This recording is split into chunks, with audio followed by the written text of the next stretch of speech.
Welcome back, everybody. Today we're going to be making some pumpkin pie cheesecake.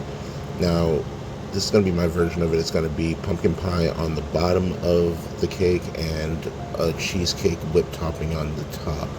So first, what you want to do, get a pumpkin. I actually have a really big one and a small one here.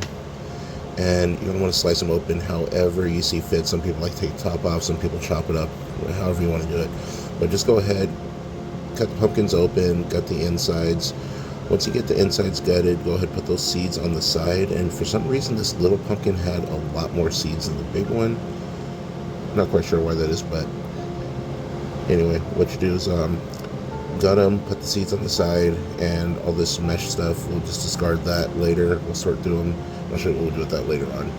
So once you get your pumpkins hollowed out, what you're going to want to do is actually season the inside of it. So what I did was I took a little bit of extra virgin olive oil and some fresh cinnamon. So take and grind your own cinnamon if you can. If you don't have a spice grinder, pre-ground will work, but it tastes so much better when you grind it yourself. So I grind the cinnamon. This is some ginger that I had. Threw some ginger in there. And what you do is take that, put it in the oven for about 45 minutes or so till it gets nice and soft and malleable like this. Now, you wait for it to cool. Don't burn your hands, it's going to come out really hot. And remember, a pumpkin is essentially just a squash, so you can do a lot of stuff with this right here. It's not sweet yet. Now, this is cinnamon, nutmeg, ginger, allspice, and some salt and brown sugar that I threw in there. This is going to make the mix sweet. And I do a little bit of cream cheese for texture, some butter just to make it smooth.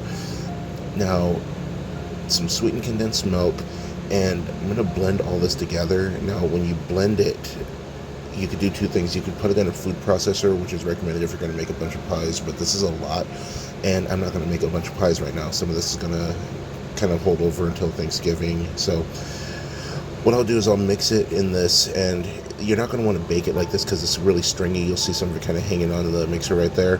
I'll change to a whisk and get it a little bit smoother.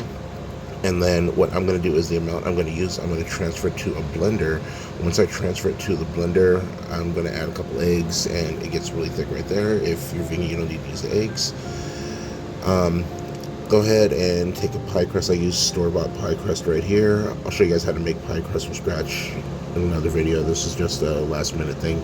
So, some store-bought pie crust, go ahead, fill it up halfway or a little more, depending on how much you want.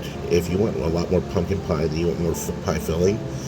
Take the rest, do the same thing with the cupcakes. I wanted more of the pumpkin pie, so I filled I'd say like 3/4 of the way to the top.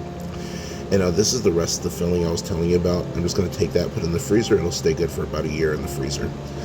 Now let's make the cheesecake topping. Some cream cheese, vanilla extract, sugar, some heavy whipping cream. You don't want to use milk, use heavy whipping cream. And what I do in there was a little tiny pinch of cinnamon. Now this is going to give it like a little more of a festive taste. Now once your pumpkin pie is baked, you're going to take it out of the oven, let it cool down. Don't do it while it's hot. And you're going to go ahead and spread the cream cheese filling over the top. You can see the cinnamon kind of mix in there a little more now. I'm going to evenly spread across both of them. And like I said earlier, if you want more of a cheesecake consistency, this doesn't taste just like regular cheesecake. It's a little lighter. It's fluffier. It has more, like more of an airy texture, if that makes sense. But go ahead and spread the cream cheese out evenly over the two pies. And I decided to take a piping bag, and with the piping bag, I did the cupcakes. Now, you're going to want to let it sit in the refrigerator, preferably overnight, but about 2 or 3 hours should do fine. I'm not the best at baking. I can't make them look super pretty, so I'm just going to try my best to fix that with the piping bag, and it didn't come out too bad, but the taste was amazing. And that's what we're here for, the taste, not the looks. But anyway, just go ahead, pipe some cream cheese filling in it, get around the top, cover as much as you can. And this is perfect for people that love whipped cream, because when I said it has more of an airy texture, it's like a cheesecake flavored whipped cream, because it's super light, super, it's like a delicate taste. It's not too sweet, not too creamy, not too cheesy, it's not too rich. Now, what we're going to do, since we didn't add any lemon into it for the tartness, we're going to use 85% chocolate.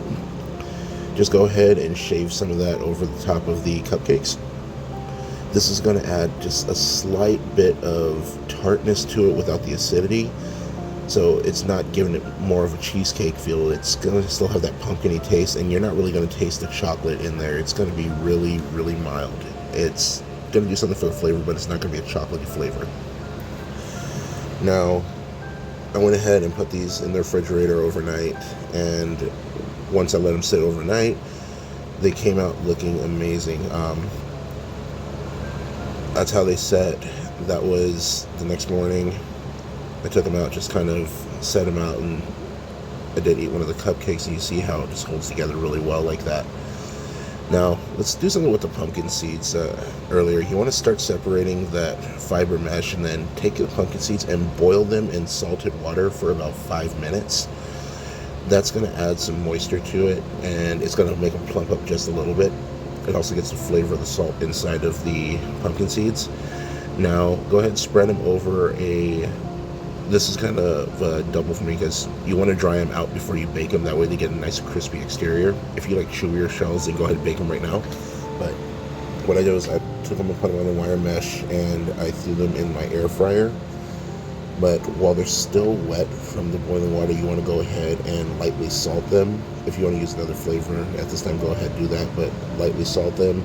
Go ahead, take it, put it in the air fryer or the oven, 350 degrees for about 25 to 30 minutes, depending on how crispy you like them, and here they are.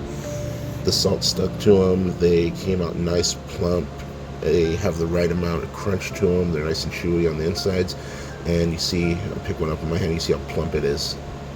So, yeah guys, thanks again for another video, and I'll get back to you next week. We're going to start doing some more Thanksgiving prep. Thank you guys. Stay tuned for more.